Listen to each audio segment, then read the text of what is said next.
This is Ag Matters PM from the Iowa Agribusiness Radio Network, brought to you by the Iowa Soybean Association, your daily recap of the information that affects Iowa's farmers, producers, and consumers, right here in the heart of the heartland.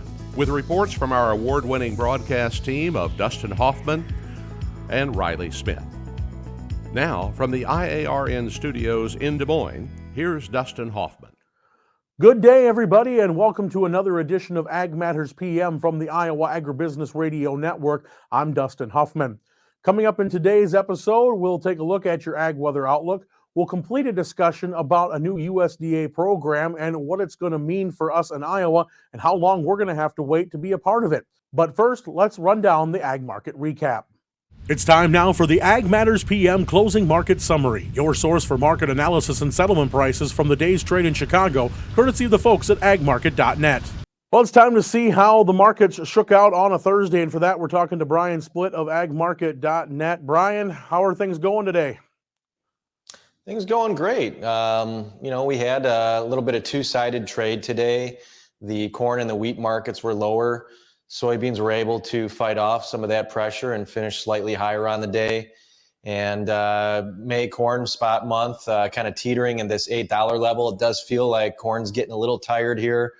Got to wonder if we might not come under a little bit of pressure next week if we can get this planting window opened up and see some more activity. And you know what's been going on with wheat? I noticed overnight and now today it's been dragging everything with it. Some double-digit losses there. What's the pressure there? Is it still just the weather and where things are with that spring wheat coming out? Well, weather's part of it. Whether or not some of these rains actually verify in the plains, yet to be determined, but it's in the forecast for some areas, and that's putting a little pressure on things. But export pace is a big concern for wheat. Really, the only wheat contract or variety of wheat that's been seeing good exports in the big picture is the soft red. Your spring wheat and your hard red varieties are below where they need to be on an export pace to hit USDA's target. So I think the belief would be that the balance sheet might loosen up a little bit there, and we could see the ending stocks be moved higher in the May report based on that export pace. I know here in Iowa, we're looking at those forecasts and, on one hand, the farmers are going, gosh, I'd like to get the planters rolling here soon, but we're also in mid-April. And if we can get some rain here to get the year started, I don't think anybody's going to look that gift horse in the mouth either. No, you're right. And that's one of those things where in general, in a normal year, quote unquote normal, I would say that planting delay rallies are generally a selling opportunity. To me, all that's doing is recharging the moisture levels, and so with a lot of production areas being concerned about moisture, I think it's welcome if we can get our little bit of a recharge there. So I would maybe take a little bit of late planting it with some bird in the hand rains, then get the crop in and dust, and then hope that rains materialize down the road. Brian, we got ethanol numbers yesterday, and we look at the soybean crush numbers. I mean, how are things looking for domestic use of our grains right now? Well, with the domestic demand here, I think you're still seeing the ethanol industry looking okay, but it seems like we're starting to get to that point where some of the demand destruction is becoming evident, and that is going to be from a feed perspective. From the energy perspective, and even markets that we don't consume, corn, soybeans, and wheat, things like cotton, where there's chatter of using less cotton and going to more polyester blends and things like that. So it seems like the rally that we've seen in commodities as a whole is starting to start that demand destruction narrative. We do have very tight stocks. We know the importance of raising a good crop this year, but it does seem like we're starting to see a little bit of fight back from the demand side of things right at this point, Dustin. What about on the livestock side of things, Brian? We know hogs have had an interesting week, to say the least. Where did they shake out today, and how about those cattle numbers? So hogs under pressure. We had just really poor export sales, about half of what we had done last week. And one of the things that we had talked about, every Wednesday we do a technical webinar, and there's a potential head and shoulder top on the June lean hogs. The neckline of that pattern would be roughly around the 112 area. Contract highs are just shy of 128. So that was something we were looking at, as maybe establishing puts at that neckline, selling calls at near a contract high to help pay for those puts. And that market may continue to come under pressure with the weak exports. Now, on the live cattle side of things, exports weren't that good, but they weren't as bad as the pork exports. And we did have some support from the feeder cattle, because with the corn board down, we did see feeder cattle tack on a couple bucks today. The live cattle contracts, and I've mainly been focused on December and February live cattle. We saw some new contract highs today in both contracts. Broke out a couple days ago. So those charts look very well intact with this uptrend that we've had. And I continue to look positive on those deferred contracts in your early winter to late winter timeframes. Now we're talking about this lower export demand. Where are we seeing that really stemming from? Is it mostly because of China and their COVID restrictions? Well, I think, yes, the COVID restrictions, it's amazing when you really look at what's happening in Shanghai, for example. I mean, you've had people that have been, locked in their apartments for close to a month. And, the way that they have the system in place is you need a certain amount of days with, for example, in your apartment complex with no positive tests before we can see the restrictions ease. And so you might get a day or two, but then you get one person to test positive, and it sets it right back again. So the ability for those people to consume the way they typically would just isn't there. And again, we're going on about a month of that. So I really think that's having a large impact on the pork imports at this time for the Chinese. A lot of great information as always. Well, Brian, where do our producers need to go to contact agmarket.net if they want to talk about their own market strategies?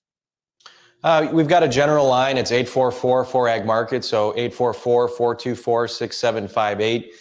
You can check us out online at www.agmarket.net. And we do have an app to use to help you with marketing, agmarket.app. All right, Brian, a lot of great insight. Thanks for the information as always, and we'll talk again real soon.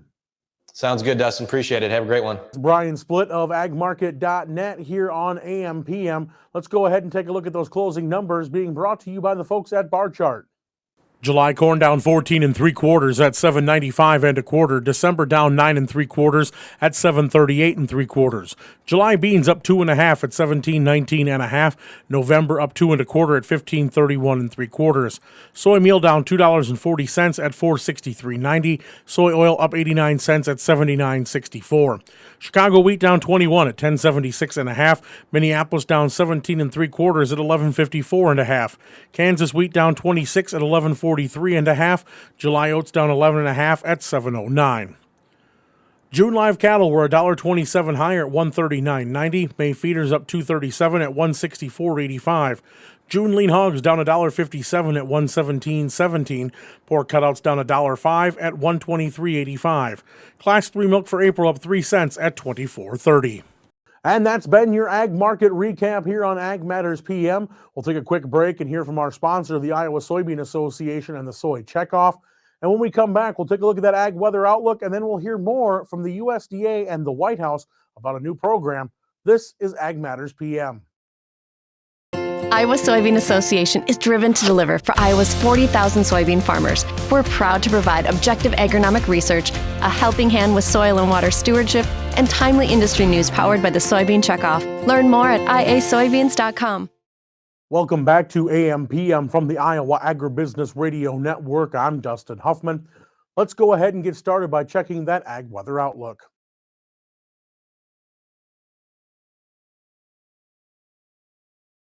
Well, after a foggy start here in the capital city and out into the western parts of the state, we saw fog lift, came out. We had a beautiful all around. By that sun, rain. We should be seeing some precipitation coming tomorrow, and it looks like we will be. It's all but definite with the fact that we could see some heavy rain showers across certain portions of the state. Let's take a look at what the National Weather Service has in store. Well, taking a look at the forecast, we saw today partly cloudy skies to mostly sunny across the state. We had a lot of dense fog here in Des Moines and off to the west, but highs ranged anywhere from the mid-60s to the low 70s. Kind of a beautiful day out there. Now tonight, that rain comes right back in again, and we could see lows in the upper 40s to the upper 50s, and those rain showers will start to intensify as the evening grows. Now, tomorrow, look for showers and thunderstorms to cover the state. Locally heavy rainfall will be possible, especially along both rivers. Make sure you are keeping an eye on the weather and keeping in tune for the latest forecast from the National Weather Service. Now looking at the affiliate weather map, as we see Cherokee will be having some thunderstorms and 76. Shenandoah heavy rain and 83. Des Moines showers and thunderstorms with some locally heavy rains possible and 78. Albia will see showers and thunderstorms and a high of 79. Waterloo look for showers and a high of 69. And Clinton look for some locally heavy shower activity and a high of 70 degrees. For more detailed forecasts, tune to your local Iowa Agribusiness Radio Network affiliate. And that's been a check of our Ag Weather Outlook here on Ag Matters PM. Now, yesterday we heard from the White House and USDA Rural Development about a new program that was launched in Mississippi yesterday, talking about how they're going to provide more help for rural communities and provide more assistance to get competitive grants, and also to take advantage of money that sometimes is being left on the table for funding civic services. However, as we mentioned before we wrapped up yesterday, Iowa is nowhere on the list at all for this kind of assistance. Well, we are going to visit with those same folks from the White House and USDA and find out what's going on with that list. And we talked with first Justin Maxson of USDA Rural Development, and he talked about the locations that are going to be served in this first run and even the second run of assistance in 2022. Wisconsin right now is the only Midwestern state on that list. The network will be launched in 5 states, in Kentucky, in Georgia, in Mississippi, in New Mexico, in tribal communities in Arizona. It's, I think, about 15 communities and tribes will be announced tomorrow by the secretary and the ambassador. The network also plans to launch additional places at the end of the fiscal year. Those states include Nevada and North Carolina, the territory of Puerto Rico, West Virginia, Wisconsin, and native communities in Alaska. Now, if you look at that list he just gave us, something should stick out. Those are all battleground areas for the election of 2020, and some of them have been identified as what will be close contests in 2022. In fact, that very question was asked to the USDA's Justin Maxson, as was that the determining factor on when you put out the assistance and where it was going to go first? He says they were picked by metrics of economic discrepancies and nothing else. It's really primarily this set of distress indicators. We overlaid counties of persistent poverty with the Distress Community Index and the CDC's the Social Vulnerability Index. And those 3 indices created, in essence, a bullseye. And all the communities in Cohort 1 reflect that overlap. We then did a bunch of interviews and had a bunch of place-based conversations to try to get at this set of qualitative factors on the ground to inform that readiness. In Cohort 2, we began to look, we pulled the persistent poverty lens out, just recognizing that poverty looks different in different parts of the country. So I began to try to ensure we had geographic diversity in the communities that were selected as part of Cohort 2. I was among a handful of reporters that asked when our state would be on the list and what kind of timetable it was for rolling out. We weren't really given a definitive answer. Some of it had to do with fiscal financing from Congress, but here's what the official response was. I don't have an answer to that. We have not developed the cohorts out through all 50 states. And I'll have to double check if we can make public the lists of communities that experience that overlap. I suspect we can, but I'll just need to double check that. We expect additional communities to be identified in that second cohort of 5 states by August. And we hope to roll out an additional 10 states in FY23. Of course, appropriations will have a role in that. These officials were also asked why they were doing this very piecemeal instead of rolling out a program for all of rural America. Maxon responded that they're trying to establish the piece of the program that will come from the federal government and help them achieve their goals. I would actually say we're trying to do both. The second half of the network really is a coordination strategy at the federal level aimed at better a rural strategy in the 13 departments that are part of the network and coordination across them. Also to create a clearer pipeline of experience from these local communities and have it inform the rural development policy process at the federal level. But we also know communities are hurting now, and the boots on the ground that staff local presence is a real opportunity to take advantage of some of the resources that are in front of rural America today.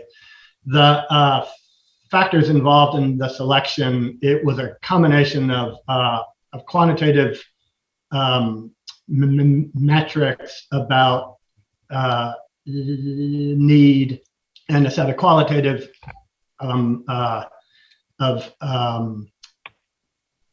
attributes about readiness, and those things combined were applied and out popped this set of communities. The question was also raised during yesterday's virtual press conference as to why it has taken 2 years for President Biden to show up in rural America. We haven't seen him outside of big cities since the 2020 presidential campaign. Now, White House official Stephanie Feldman defended the administration's lack of presence in rural America by saying he came to Iowa only last week. So the president just recently went out to a small town in Iowa, I think it was last week, and will continue to look for opportunities to reach all parts of the country. Certainly, the White House and he has asked his administration to help reach other communities, which is why we launched the Rural Infrastructure Tour, which has cabinet secretaries from not just from Secretary Vilsack to Secretary Granholm across the board, going into rural communities over the next 2 weeks, and they've been doing it for the past week as well, because we recognize that showing up in these communities matters, and that is exactly what the Biden administration is doing. Ambassador Susan Rice and Secretary Vilsack are going to Mississippi tomorrow to talk firsthand with community leaders who will be involved in the Rural Partners Program there. That will be not just local elected officials, but it will be federal officials on the ground there. It will be community leaders working in the health system, working in the education system, small business leaders in the community, who are all going to work together to make the Rural Partners Network work. As we said, this is a part of the Biden agenda for rural America. One key part of that agenda is unprecedented resources through the infrastructure law and the American Rescue Plan. The second piece of the puzzle here is figuring out how to better partner with rural communities so they can access those resources. One big hinge in all of this comes from the fact that they are going to need financial support from Congress to continue growing this program. But what happens if a piecemeal program that is not fully implemented no longer gets any funding? We understand the challenges that rural communities experience have been a long time in their generation, and then that the solutions are going to be long term, but the needs are acute. So we've tried to design RPN in ways that, particularly at the federal level, that are durable and can live forward through smarter coordination and strategy development through departments. Obviously, the cost of staff on the ground is a real cost, and we're hopeful that there will be bipartisan interest in producing outcomes that matter to all rural communities. I don't know if you have anything to add to that, Steph. No, I think part of the message here is that the Biden administration has made unprecedented resources available for rural communities, and we're going to work hard to make sure that rural communities can access those resources and make the case for why this matters, and then make the direct ask to Congress. We will make the case to the American people, and they will help us make the case to Congress regarding why this program is worth funding, and why we are fighting for rural America. The bottom line is this: we have a program being rolled out for rural America that's leaving us with more questions than answers. Farmers are being encouraged to talk to their elected representatives in Congress, find out why this is not happening across the country. Why is it being piecemeal? Will it get funding? And why is Iowa being left out? Hopefully, you'll be able to show your support and maybe get this program moving just a little bit quicker. And just like that, we're at the end of another episode of Ag Matters PM. You can find all our content online at iowaagnet.com. You can also follow us on Facebook, Twitter, Instagram, LinkedIn, and also find all our video content as well as past episodes of AMPM on our YouTube channel. Don't forget to find our twice daily free market podcasts on Apple, Amazon, Google, Spotify, and Podbean. From the IARN studios in Des Moines, I'm Dustin Huffman. And for Riley Smith, we thank you for watching. This has been Ag Matters PM.